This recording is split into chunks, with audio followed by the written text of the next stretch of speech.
Hello students, तो आज पढ़ लेते हैं 12th क्लास फिजिक्स का एक मोस्ट इंपोर्टेंट टॉपिक, ब्रूस्टर का नियम। आखिर ये ब्रूस्टर का नियम क्या होता है और इसको कैसे प्रूव किया जाता है, और साथ में इस चीज को भी प्रूव करेंगे कि परावर्तित कण और अपवर्तित कण परस्पर लंबवत होती हैं। कभी आपने सुना है या सोचा है कभी कि यार परावर्तित कण और अपवर्तित कण भी परस्पर लंबवत होती हैं? आज इस चीज को प्रूव कर लेंगे। चैप्टर 10 है तरंग प्रकाश की, है ना। तो शुरू करूं फिर मैं अपना टॉपिक ब्रूस्टर का नियम। चलो साफ शुरू कर दो। ब्रूस्टर का नियम कुछ इस तरह से लिखा जाता है, ये ब्रूस्टर का नियम। ठीक है सर, लिख दो आप, हम भी लिख लेंगे। है भाई, आप लिख दो, हम भी लिख लेंगे। तो इंग्लिश में कुछ ऐसे लिखा जाता है, ब्रूस्टर लो। आज हिंदी पढ़ लो, लेकिन जब तैयारी करोगे ना आप नीट वगैरह की, ब्रूस्टर लो तो सब कुछ इंग्लिश में पढ़ना पड़ेगा। ठीक है, तो यह है मेरे पास ब्रूस्टर का नियम। देखते हैं आज कितना छोटा सा नियम होता है, n बराबर 10 IP। और इसी चीज का देखो हम बात का पतंगड़ बना देंगे, बड़ी लंबी कथाएं हो जाएंगी इसमें, खाली n बराबर 10 IP को प्रूफ करने में। देखो जरा ध्यान से। सबसे पहले ना, इनसे पहले भी एक ऐसे साइंटिस्ट हुए हैं जिन्होंने इस चीज की व्याख्या करने की सोची नहीं है, कर दिया है, कुछ हद तक जो है इन्होंने हिंट्स दिए हैं। जैसे एक साइंटिस्ट का नाम है मेलस। क्या है बेटे? मेलस। देखो इस मेलस के एक्सपेरिमेंट को ब्रूस्टर ने आगे बढ़ाया, इसलिए तो बता रहा हूं। पहले मेलस समझ लो, उसके बाद में हमारा ब्रूस्टर का नियम आराम से समझ में आ जाएगा। ज्यादा लंबा नहीं है, छोटा सा है। देखो एक कांच का टुकड़ा लिया, ये क्या है? एक कांच का पृष्ठ है, ठीक है, जिसमें प्रकाश आर पार जा सकता है। ठीक है, इस पे मेलस ने क्या करा, इन भाई साहब ने क्या करा, अधुरबित प्रकाश डाल दिया। खुश अधुरबित प्रकाश मतलब ऐसा प्रकाश जिसमें वैद्युत वेक्टर के कंपन, ठीक है, सभी दिशाओं में होते हैं। देखो सभी दिशाओं में क्या होते हैं बेटे, यानी कि तरंग संचरण दिशा के लंबवत तल में सभी दिशाओं में होते हैं। ये उसको बोला जाता है अधुरबित प्रकाश। जैसे सूर्य का प्रकाश कौन सा होता है? अधुरबित प्रकाश होता है। बल्ब से निकलने वाला प्रकाश कौन सा होता है? अधुरबित प्रकाश होता है, क्योंकि इसमें क्या होता है, प्रकाश चार दिशाओं में फैलता है ना। तो वो प्रकाश कौन सा है मेरे पास? अधुरबित प्रकाश। उसको बोलते हैं non polarised light, non polarised light. Okay, ठीक है साहब। जब मेलस कहते हैं कि जब अधुरबित प्रकाश किसी पारदर्शी माध्यम से होकर गुजरता है तो उसका अधिकांश भाग जो है वो बेटे अपवर्तित होता है, उसका अधिकांश भाग अपवर्तित हो जाता है, और बहुत कम भाग जो होता है वो परावर्तित होता है। ठीक है, और परावर्तित प्रकाश में, यानी कि जब परावर्तित प्रकाश है वो आंशिक रूप से समतल ध्रुवित हो जाता है। लेकिन जब भी हम किसी शीशे में अपना चेहरा देखते हैं, यानी कि पारदर्शी शीशे में अपना चेहरा देखते हैं, तो आर पार हमें ज्यादा नजर आएगा और हमारा चेहरा हल्का फुल्का नजर आएगा। आप कभी ध्यान से एक्सपेरिमेंट करके देखना, कोई शीशा देखना पारदर्शी, उसमें जब आप सामने खड़े होकर देखोगे तो आपका चेहरा थोड़ा सा नजर आएगा। इसका मतलब है कि परावर्तन कहीं ना कहीं हो रहा है। वो यही चीज कहनी थी मेलस की भी, कि भैया अधिकांश भाग, यानी कि अधुरबित प्रकाश का अधिकांश भाग अपवर्तित हो जाता है और बहुत कम भाग क्या होता है? परावर्तित होता है। और परावर्तित प्रकाश जो होता है वो आंशिक रूप से समतल ध्रुवित हो जाता है। अब ये समतल ध्रुवित प्रकाश क्या होता है? जिसमें वैद्युत वेक्टर के कंपन जो होते हैं वो तरंग संचरण दिशा के लंबवत तल में सभी दिशाओं में ना होकर एक दिशा में होते हैं। तो बेटा ये है कंपन समांतर। सोच रहे होंगे लंबवत होंगे, नहीं बेटा ये कंपन समांतर होते हैं। ये होता है अधुरबित प्रकाश, यानी कि ऐसा प्रकाश जिसमें वैद्युत वेक्टर के कंपन तरंग संचरण दिशा के लंबवत तल में सभी दिशाओं में ना होकर केवल एक दिशा में होते हैं, समतल ध्रुवित प्रकाश कहलाता है। ये परिभाषा आप लिख भी सकते हो, ठीक है, अपने नोटबुक में नोट कर लेना। ये जो कंपन मैं बोलूंगा, ये जो कंपन है मेरे पास, ये जो कंपन होंगे ये लंबवत कंपन होंगे। ध्यान देना लाइन पे, क्योंकि टॉपिक थोड़ा बड़ा होने वाला है। ये कंपन कौन से होंगे मेरे पास? लंबवत। सोच रहे हो कि ये लंबवत है? नहीं बेटा, ये समांतर कंपन है। कागज तल के समांतर या आपतन तल के समांतर कंपन है। और ये वाले जो कंपन होते हैं बेटे, ये लंबवत कंपन है। ये लंबवत कंपन मतलब कुछ इस टाइप से दिखाई देते हैं हमें। ये तो ऐसे दिखाई दे रहे हैं आपको, ठीक है, लेकिन ये कुछ हमें इस टाइप से दिखाई देता है। तो ये कंपन लंबवत होता है, कोण बनता है 90 का, ऐसे होते हैं ये, ठीक है। तो ये होता है लंबवत कंपन। लाइन पे फोर्स करना ठीक से। ये कौन से कंपन है? लंबवत कंपन है। मैं बार बार बोलूंगा कि कंपन कैसे हैं? लंबवत है। ठीक, समझ में आया मेलस का नियम क्या बताया इन्होंने, कि जब अधुरबित प्रकाश किसी पारदर्शी माध्यम से हो गुजरता है तो उसका अधिकांश भाग अपवर्तित हो जाता है और बहुत कम भाग क्या होता है? परावर्तित होता है। परावर्तित प्रकाश में, यानी कि परावर्तित प्रकाश आंशिक रूप से समतल ध्रुवित हो जाता है, यानी कि हल्का समतल ध्रुवित हो जाता है। ठीक है, अब बताते हैं ब्रूस्टर आ गए। ब्रूस्टर ने इसी एक्सपेरिमेंट को आगे बढ़ाया। कब की बात है? सन 1811 में। फोकस करना लाइन पे। सन 1811 में किसने? इन ब्रूस्टर भाई साहब ने। गुस्से में थे, ये भी बहुत ज्यादा गुस्से में थे। ब्रूस्टर ने सन 1811 में ब्रूस्टर ने बताया कि क्या बताया वो भी देखते हैं अभी। बताया कि इन्होंने बताया कि भैया परावर्तित प्रकाश में समतल ध्रुवित प्रकाश की मात्रा इस आपतन कोण पे निर्भर करती है, इस आपतन कोण पे निर्भर करती है। देखो मेलस के नियम का इन्होंने क्या कर दिया, थोड़ा सा आगे बढ़ा दिया। था मेलस का नियम लेकिन थोड़ा सा आगे बढ़ा दिया। अब थोड़ा सा आगे कितना बढ़ाया वो भी हम चेक कर लेते हैं। सन 1811 में ब्रूस्टर ने बताया कि ठीक है कि भैया परावर्तित प्रकाश में, काय में, परावर्तित प्रकाश में, ठीक है भाई, परावर्तित प्रकाश में, ठीक ठीक ठीक, परावर्तित प्रकाश में समतल ध्रुवित प्रकाश की मात्रा, ठीक है, समतल ध्रुवित प्रकाश की मात्रा, समतल ध्रुवित प्रकाश की मात्रा काय पे डिपेंड करती है, जरा मुझे बताओ भाई। इस आपतन कोण पे निर्भर करती है, आपतन कोण पर, आपतन कोण पर क्या करती है, निर्भर करती है। बताओ यार कितना इजी टॉपिक है, कितना इजी टॉपिक है, निर्भर करती है। देखो अगर आप मेलस को समझते हो ना तो ये कंसेप्ट बिल्कुल क्लियर हो जाएगा आपका, ठीक है। बेसिकली नॉलेज 5 नंबर का क्वेश्चन आता है, मोस्टली इंपोर्टेंट क्वेश्चन है, तो छोड़ना नहीं है इस क्वेश्चन को बिल्कुल भी, ठीक है। तो मैंने क्या बोला कि सन 1811 में ब्रूस्टर ने बताया कि परावर्तित प्रकाश में समतल ध्रुवित प्रकाश की मात्रा आपतन कोण पर क्या करती है बेटा, निर्भर करती है। और खास बात तो ये होती है कि एक विशेष आपतन कोण पर, अभी चित्र बनाऊंगा बड़ा सा, ठीक है, एक विशेष आपतन कोण पर, एक विशेष आपतन कोण पर, एक विशेष आपतन, ठीक है सर, एक विशेष आपतन कोण पर, एक विशेष आपतन कोण पर, ठीक है, एक विशेष आपतन कोण पर परावर्तित प्रकाश, परावर्तित प्रकाश क्या हो जाता है बेटे, परावर्तित प्रकाश पूर्णतः समतल ध्रुवित हो जाता है। अब लगा लो अंदाजा, पूर्णतः समतल ध्रुवित हो जाता है, यानी कि कंपन सभी दिशाओं में न होकर केवल एक ही दिशा में होते हैं, है ना, समतल ध्रुवित हो जाता है, हो जाता है।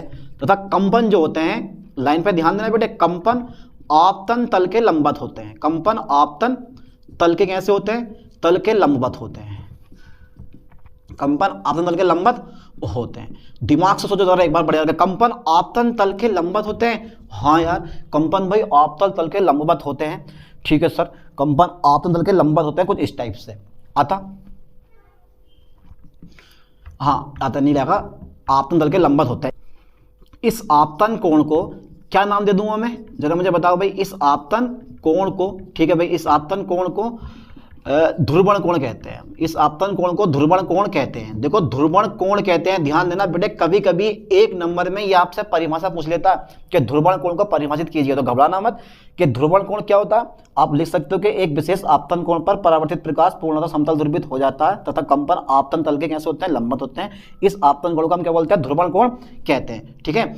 इसे शो करता हूं मैं आईपी से, कहते हैं इसे आईपी से दर्शाते हैं, आईपी, आई बी से भी शो करते हैं, कहीं कहीं बी से शो कर देते हैं, कहीं कहीं आईपी से शो कर देते हैं इसको, ठीक है, बहुत सारे कई चीज़ें शो करते हैं इसको, कहते हैं इसे आईपी से दर्शाते हैं। ओके, इसे हम आईपी से क्या करते हैं बेटे, दर्शाते हैं, ठीक है भाई, इसे आईपी से। अतः मैं लिख दे जाऊँ, अतः देखो पारदर्शी माध्यम का अपवर्तनांक होता है, याद कर लो ठीक से, पारदर्शी माध्यम का एक न एक अपवर्तनांक होता है, ठीक है भाई। अतः पारदर्शी माध्यम का अपवर्तनांक, ध्यान देना, पारदर्शी माध्यम का अपवर्तनांक, पारदर्शी माध्यम का अपवर्तनांक तथा ध्रुवण कोण में, तथा ध्रुवण कोण में, ध्रुवण कोण में निम्नलिखित संबंध होता है, निम्न संबंध होता है, ठीक है बेटे, निम्न संबंध होता है। ओके ओके साहब, n बराबर 10 IP, फोकस करें लाइन पे ठीक से, n बराबर 10 IP, और यही क्या है मेरे पास, ब्रूस्टर का नियम है।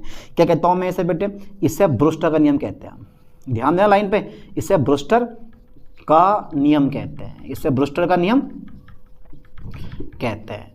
ओके, अबे ओके तो बोल दिया करो, इसे हम ब्रूस्टर का नियम कहते हैं। अगर आप चाहते हो लिखना तो आप लिख भी सकते हो, क्या लिखोगे, अतः लिखोगे, अतः किसी माध्यम का, अतः इस नियम के अनुसार, ठीक है। मैं यहाँ इसको इरेज कर रहा हूँ क्योंकि इसका हमारे पास अब कोई काम नहीं है, करते हैं इरेज, लो साहब चलो कर दिया, आपने क्या, मैंने कर दिया।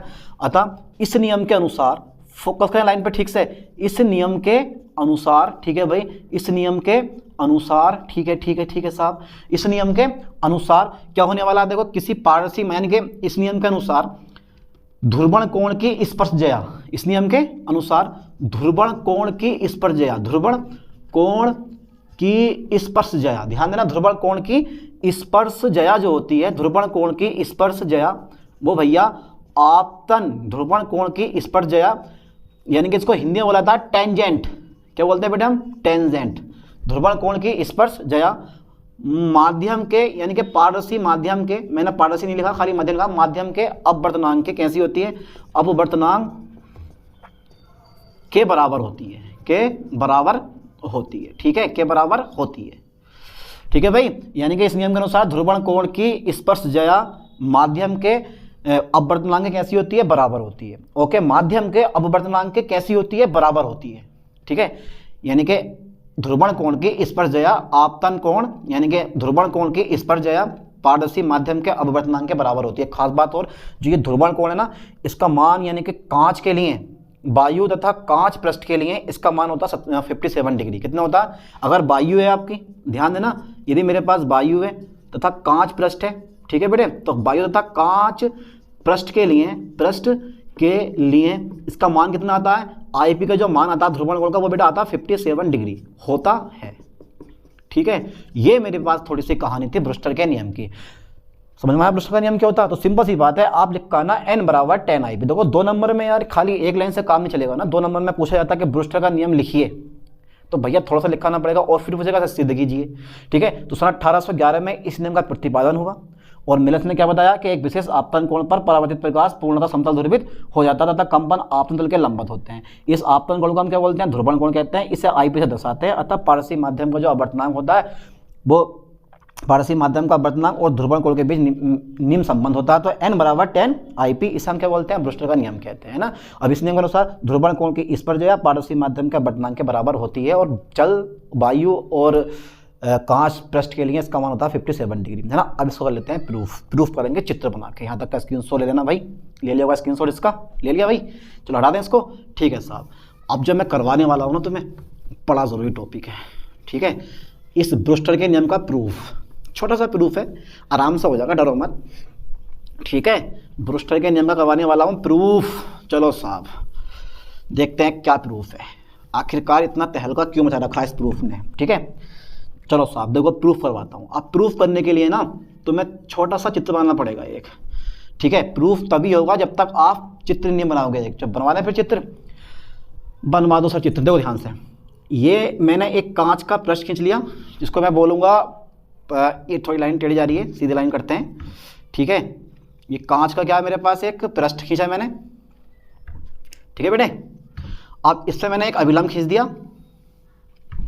ठीक है, ये मेरे पास क्या है? एक अभिलंब है। ठीक है, अब अध्रुवित प्रकाश आता है भैया, मटकता हुआ आया आया आया आया और यहाँ आके गिर गया। ये कौन सा प्रकाश है? भाई अरे भैया ये कौन सा प्रकाश है? ये है अध्रुवित प्रकाश। यहाँ पे लिख दो कि ये कौन सा प्रकाश है? अध्रुवित प्रकाश, ताकि टीचर को लगे कि बंदे को नॉलेज है। और क्या हो रहा है? ये अध्रुवित प्रकाश आ रहा है धीरे धीरे। ठीक है, इस पॉइंट पर आकर लुढ़क गई, ये भी दम तोड़ गया अपना। नाम दे दो P और Q। ठीक है, अब जैसे मेलस ने बताया कि सब कुछ भाग जो होगा, यानी कि अधिकांश भाग जो होगा वो बेटे हो जाएगा अपवर्तित। अधिकांश भाग क्या होगा इसका? अपवर्तित होगा। और बहुत कम भाग क्या होगा इसका? परावर्तित होगा। कुछ इस टाइप से देखो, ये बहुत कम भाग क्या होगा इसका? परावर्तित होगा। अधिकांश भाग क्या हो जाएगा इसका? अपवर्तित हो जाएगा। और बहुत कम भाग क्या होगा इसका? परावर्तित होगा। लाइन पे फोकस करना है ठीक से, है ना। अब देखो ये वाला जो कोण होगा ना हमारा, ये वाला कोण, ये आपतन कोण को मैं क्या बोलूँगा? ध्रुवण कोण। ये हो जाएगा मेरे पास आईपी। ठीक है, और ये है मेरे पास परावर्तित प्रकाश। ये क्या है? ये है परावर्तित किरण। ठीक है बेटे, ये परावर्तित किरण है। और ये वाली कौन सी है? ये है अपवर्तित किरण। अपवर्तित किरण। ठीक है, यहाँ मैंने बोला कि यहाँ मैंने बताया कि जो तुम्हारे पास एक विशेष आपतन कोण पर परावर्तित प्रकाश पूर्णतः समतल ध्रुवित हो जाता है और कंपन जो होते हैं वो आपतन तल के कैसे होते हैं? जो कंपन होते हैं वो आपतन तल के लंबवत होते हैं। और इसमें क्या होता है? इसमें बेटे ये जो है वो आंशिक रूप से समतल ध्रुवित होता है। ये इसमें कंपन लंबवत भी होते हैं और समांतर भी होते हैं। ये आप बना सकते हो। ठीक है, इस टाइप से आप बना सकते हो। इसमें कंपन लंबवत भी हैं और समांतर भी है। तो कहने का मतलब यह है कि अपवर्तित प्रकाश हल्का समतल ध्रुवित हो जाता है। लगाओ अंदाजा आप। ठीक है, अगर ये आईपी है तो बेटा ये भी कितना होगा? आईपी। क्यों? क्योंकि आपने परावर्तन के नियम पढ़े हैं कि आपतन कोण जो होता है भैया वो परावर्तन कोण के बराबर होता है ना। और ये वाला जो कोण लूंगा ना मैं, ये वाला कोण, ये होगा बेटे मेरे पास अपवर्तन कोण आर। कितना होगा? अपवर्तन कोण आर। ठीक है, अब बीच में जो तो नाम दे दो इनका P Q, इसका नाम दे दो R, इसका नाम दे दो बेटे S आप। ठीक है। ये तो यहाँ जो कंपन है वो आपतन तल के यानी कि अपवर्तित प्रकाश में कंपन लंबवत भी होते हैं और समांतर भी, दोनों होते हैं। तो लंबवत भी है और समांतर भी है, इसका मतलब है ये आंशिक रूप से समतल ध्रुवित है, ना तो कंप्लीटली समतल ध्रुवित है और ना कंप्लीटली अध्रुवित है। अब लगा लो अंदाजा आप, ठीक है। चलो साहब आगे बढ़ाऊं, चित्र हमारा पूरा बन गया है। और ये जो माध्यम होगा मेरे पास, ये माध्यम मैंने कौन सा लूंगा बेटे, कांच का पृष्ठ है तो शो कर दो इसको, तो ये सघन माध्यम है मेरे पास, ठीक है। सघन माध्यम में ऊपर वाला कौन सा मीडियम है मेरे पास, विरल मीडियम है, नीचे वाला मेरे पास क्या सघन माध्यम है, बीच वाला ये क्या खड़ा कर दिया मैंने, अभिलंब, ठीक है। चलो साहब चित्र से ले लेता हूं मैं, ध्यान देना बेटे, चित्र आपसे कह रहा है कि मैं भी हूं। देखो मैं जब ब्रूस्टर का नियम प्रूफ करना है चित्र से, यानी कि चित्र में क्या है कि देखो यहां से लेके यहां तक का पूरा कोण कितने का बेटे, ये 180 का, ये तो समझ रहे हो ना, यहां से यानी कि IP प्लस R और ये दोनों, इन दोनों किरणों के बीच में 90 का कोण होता है, यानी कि परावर्तित किरण और अपवर्तित किरण परस्पर 90 डिग्री के कोण पे होती है। आगे प्रूफ करेंगे इस चीज को ब्रूस्टर के नियम से, पहले ब्रूस्टर का नियम तो प्रूफ पढ़ते हैं। तो IP प्लस ये वाला एंगल कितने का है, 90 का। कहने का मतलब ये है कि IP प्लस ये कोण कितने का मेरे पास, 90 का कोण होगा ये वाला, ठीक है। ये कोण 90 का आ गया मेरे पास, प्लस ये हो गया R और ये बन गया मेरे पास कितना बेटे, 180 डिग्री, ठीक है। ये कितना बन गया मेरे पास, 180 डिग्री, यानी कि 90 डिग्री और ये 180 डिग्री बन गया मेरे पास, ठीक है। IP प्लस 90 प्लस R, इन तीनों का योग कितना हो जाएगा, 180 हो जाएगा, ठीक है। अरे यार इतने तो इजी है ये। अगर मैं यहाँ से अगर मैं R का मान फाइंड करूँ बेटे, तो R का मान जब फाइंड करूंगा तो IP प्लस 90 जब मैं बराबर के इधर लेके जाऊंगा तो क्या हो जाएगा, ये हो जाएगा माइनस में, तो 180 माइनस 90 माइनस के IP, ठीक है। अब घटा दो जरा, 180 में से घटाओ 90 तो 90 माइनस के बजाएगा मेरे पास कितना, IP। समीकरण नंबर हो गई मेरे पास 1। स्नेल का नियम हर जगह काम में आएगा। स्नेल का नियम तो भैया स्नेल का नियम है, स्नेल के नियम से, ठीक है साहब। चलो स्नेल के नियम की बात करेंगे हम, तो स्नेल का नियम की एंट्री हो गई। तो स्नेल का नियम कहता है कि भाई हम भी हैं tan बराबर साइन IP आपतन कोण अपोन अपवर्तन कोण की जगह, तो अपवर्तन कोण कितना मेरे पास R हैगा, ठीक है साहब। समीकरण 1 से अब मैं क्या करने वाला हूं भाई, समीकरण 1 से जरा मुझे बता दो भाई, तो n बराबर साइन IP, ठीक है साहब। R का मान कितना है भाई, ये भी बताओ जरा मुझे, R कितना है मेरे पास, 90 माइनस के IP, ठीक है साहब। R का मान हो गया 90 माइनस के IP, ठीक है। और साइन 90 माइनस थीटा बराबर होता है कोस थीटा, आपने पढ़ रखा है इस चीज को, यानी कि साइन IP अपॉन ये हो जाएगा तुम्हारे पास कोस IP। अब आप सोच रहे होगे कि यार ये sine IP upon cos IP क्यों आ गया, क्योंकि आपने पढ़ रखा है कि साइन 90 माइनस थीटा बराबर कितना आता है बेटे, कोस थीटा। ये हाई स्कूल की मैथ्स से आता है, इंटर की मैथ्स से आता है, जो भी क्लास में हो हर जगह यूज होता है इसका। तो ये आ गया मेरे पास n बराबर, चलो मैं इसको यहां लिख दे रहा हूं, तो साइन बटा कोस, तो साइन बटा कोस कितना होता है, tan होता है। तो मैं लिख दिया साइन 90 माइनस IP बराबर कोस IP, साइन बटा कोस कितना होता है बेटे, tan होता है। तो n का मान कितना आ गया मेरे पास, n बराबर आ गया tan IP, कितना आ गया, n बराबर आ गया मेरे पास tan IP। और यही क्या होता है, this is a Brewster law, ठीक है। ये क्या है, यह ब्रूस्टर का नियम होता है। लाइन पर ध्यान देना बेटे, ये क्या होता है, यह ब्रूस्टर का नियम होता है, ठीक से याद करो, ये क्या है, ब्रूस्टर का नियम होता है। क्या बात है सर, ये ब्रूस्टर का नियम होता है या यह ब्रूस्टर का नियम है, लिख दे रहा हूं, सही लग रहा है यार, ऐसे रहने दो, ये ब्रूस्टर का नियम है ना, हो गया प्रूफ। इसको डरने से यार, ब्रूस्टर का नियम सोचते इतना हार्ड होता है। देखो मैं कहाँ से कहाँ को लेके जा रहा हूँ टॉपिक को, बिल्कुल कंसेप्ट क्लियर करते हुए, तो शुरू से पढ़ो बढ़िया करके और खचेड़ते हुए लेके जाओ। खाली मुझे अगर मैं चाहता ना आपको तो n बराबर tan IP लिखवा देता और आगे बढ़ जाता, छोड़ो कि n बराबर tan IP और थोड़ी सी थ्योरी लिखवाई बढ़ जाता, लेकिन स्टार्टिंग से देखो किस तरह से मैं लेके चल रहा हूँ, और आपको भी शुरू से लेकर बढ़िया करके इसको लिखते रहना, समझते रहना, ये बिल्कुल बेसिक कंसेप्ट है ओनली, समझ में आया, ठीक है। इसका आगे देखो जरा, तो ये क्या मेरे पास ब्रूस्टर का नियम है, n बराबर tan IP। एक चीज में मिस्टेक कर सकती है, जो आपके पास ध्रुवण कोण IP है उसको किसी बुक में IB, B for Brewster, IB से भी शो करते हैं, किसी बुक में, अरे अलग अलग टाइप के में किसी में थीटा B से शो कर देते हैं इसको, किसी में थीटा 0 से शो कर देते हैं इसको, पर घबराना नहीं, मैंने IP से शो करा, ठीक है। चलो साहब इसको मैं इरेज कर दूं, स्क्रीनशॉट ले लो उसका, बढ़िया करके ले लिया होगा आप लोगों ने स्क्रीनशॉट, ठीक है। देखो अब जो मैं क्वेश्चन तुम्हें करवाने वाला हूँ, बड़ा जरूरी क्वेश्चन है बेटे, इसको मैंने इरेज कर दिया है, ठीक है। चलो साहब चित्र नहीं करूँगा, और जो पेपर में क्वेश्चन पूछता है ना आपसे मेरे दोस्त, वो ये वाला पूछता है आपसे, जब पेपर में पूछता है वो ये पूछता है, पक्का आएगा, इसको रट लो इस बार 2024 के एग्जाम में, ठीक है। कौन सा है मेरे पास, वो ये है, देखो क्वेश्चन है मेरे पास, सिद्ध कीजिए कि, मैं पहले क्वेश्चन लिखवा दूं तुम्हें, सिद्ध कीजिए कि, ठीक है, सिद्ध कीजिए कि परावर्तित किरण और अपवर्तित किरण परस्पर लंबवत होती हैं, ठीक है। सिद्ध कीजिए कि परावर्तित किरण तथा अपवर्तित किरण अपवर्तित किरण परस्पर लंबवत होती हैं। किरण परस्पर लंबवत होती हैं। पक्का फंसने वाला क्वेश्चन है भाई ये ब्रोस्टर के नियम में, ठीक है। तो सिद्ध कीजिए कि परावर्तित किरण तथा अपवर्तित किरण परस्पर लंबवत होती हैं।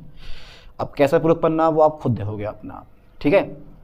चलो साहब, सेम टू सेम यानी कि प्रूफ करना कि इन दोनों के बीच में कोण कितना होता है 90 डिग्री का। तो चित्र बनेगा ये, पेपर में ब्रोस्टर का नियम आए तो भी चित्र बनेगा। पेपर में अगर ये पूछे कि सिद्ध कीजिए कि परावर्तित किरण तथा अपवर्तित किरण परस्पर लंबवत होती है तो भी चित्र ही बनेगा ये, बिना चित्र के तो हल होने वाला है नहीं किसी भी कीमत पे। समझ लो चीज को। चलो साहब, तो मैं लगाऊंगा थोड़ा सा, देखो ध्यान से बोर्ड पे, होती हैं। अब आगे चेक करते हैं चीज को हम। देखो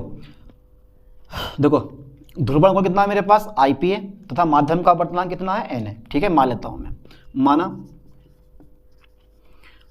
पारदर्शी, ठीक है बेटे लाइन पे फोकस करो, पारदर्शी माध्यम का अपवर्तनांक, माना पारदर्शी माध्यम का अपवर्तनांक कितना है, माना पारदर्शी माध्यम का अपवर्तनांक स्मॉल n तथा ध्रुवण कोण कितना है मेरे पास IP है। ध्रुवण कोण, ठीक है, IP हो तो, ध्रुवण कोण IP हो तो स्नेल के नियम से, अच्छा क्या होता है स्नेल का नियम है भैया, स्नेल के नियम से तो n बराबर साइन IP अपॉन, ठीक है, sine R। Equation number first हो गई, ठीक है। अब मैं नियम ले रहा हूं अब मैं ब्रूस्टर के नियम से, ठीक है, ब्रूस्टर के नियम से, ठीक है। ब्रूस्टर के नियम से क्या होता है ब्रूस्टर का नियम, ब्रूस्टर ने बता दिया कि n बराबर होता है 10 IP। कितना होता है बेटे, n बराबर 10 IP। इक्वेशन नंबर सेकंड हो गई।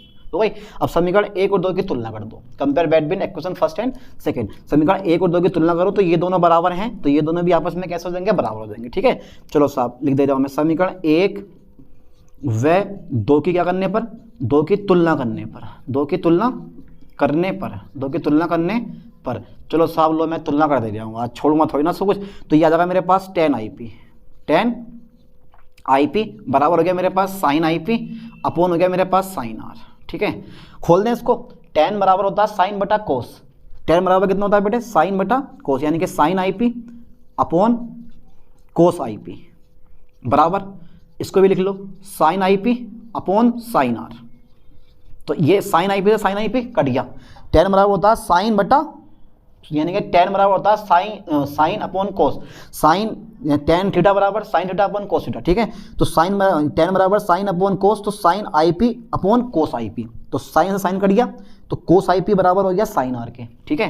कोस IP बराबर हो गया, यानी कि साइन से साइन कटेगा तो ऊपर भी एक आ जाएगा, ऊपर भी एक आ जाएगा, इसको पलट देंगे ऐसा करके, तो ये बैठ जाएगा मेरे पास कोस IP बराबर होगा मेरे पास साइन R। कितना हो जाएगा बेटे, बराबर साइन R हो जाएगा, ठीक है। अब ये जो मेरे पास कोस IP दिखाई दे रहा है ना हमें, मंद मंद मुस्कुरा रहा, तो इसको मैं लिख सकता हूँ कोस 90 माइनस के R, वही अपना फॉर्मूला लगा दिया मैंने, कोस 90 माइनस थीटा बराबर साइन थीटा, कोस 90 माइनस थीटा बराबर साइन थीटा, कोस से कोस क्या मेरे पास कट गया, तो IP बराबर मेरे पास आ गया 90 माइनस के R। ये इक्वेशन लगती है हाई स्कूल में अपना पढ़ा होगा, साइन 90 माइनस थीटा बराबर कोस थीटा और कोस 90 माइनस थीटा बराबर साइन थीटा।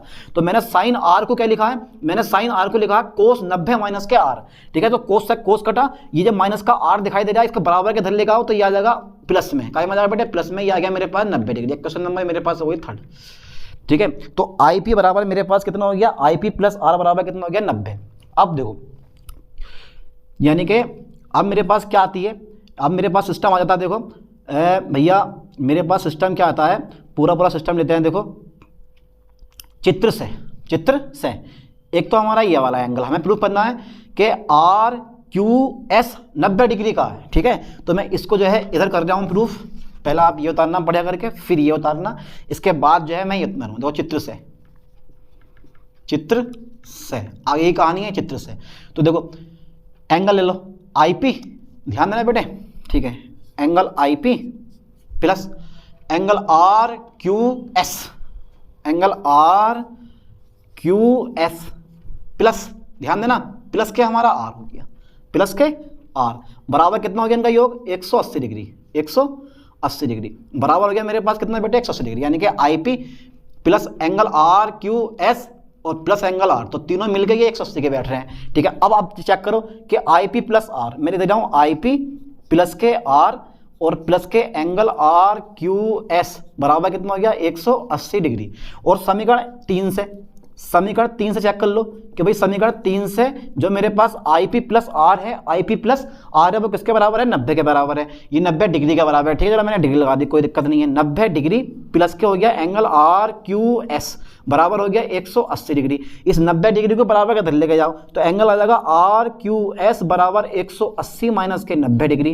अरे भैया जब 180 में से 90 घटाओगे तो कितना बचेगा, तो मेरे दोस्त फिर से ये क्या गया 90 डिग्री। इसका मतलब है जो मेरे पास ये वाला कोण निकल के आया है वो कितने का आया है 90 डिग्री का निकल के आया। आप सोच लो, जरा दिमाग लगा लो कि ये वाला जो कोण निकल के आया है वो कितने का आया है 90 डिग्री का। इसका मतलब ये हुआ कि परावर्तित किरण और अपवर्तित किरण परस्पर लंबवत होती हैं। अतः मैं दे रहा हूं अतः परावर्तित किरण कौन सी बेटे, परावर्तित किरण तथा अपवर्तित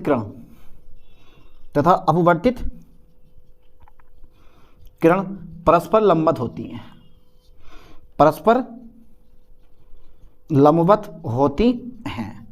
चलो साहब, ये हमारा पूरा का पूरा टॉपिक प्रूफ हो गया कि ब्रूस्टर का नियम क्या होता है, इसको हमने कैसे प्रूफ करा। ठीक है, और ये भी सिद्ध करा कि परावर्तित किरण तथा अपवर्तित किरण परस्पर लंबवत होती हैं। और ये भी देख लिया कि भैया ध्रुवण कोण क्या होता है, और ये भी चेक करा हमने कि अध्रुवित प्रकाश क्या होता है और समतल ध्रुवित प्रकाश क्या होता है ना। तो अब ऐसी एक नई लेक्चर में नई वीडियो के साथ मिलते हैं। थैंक्स।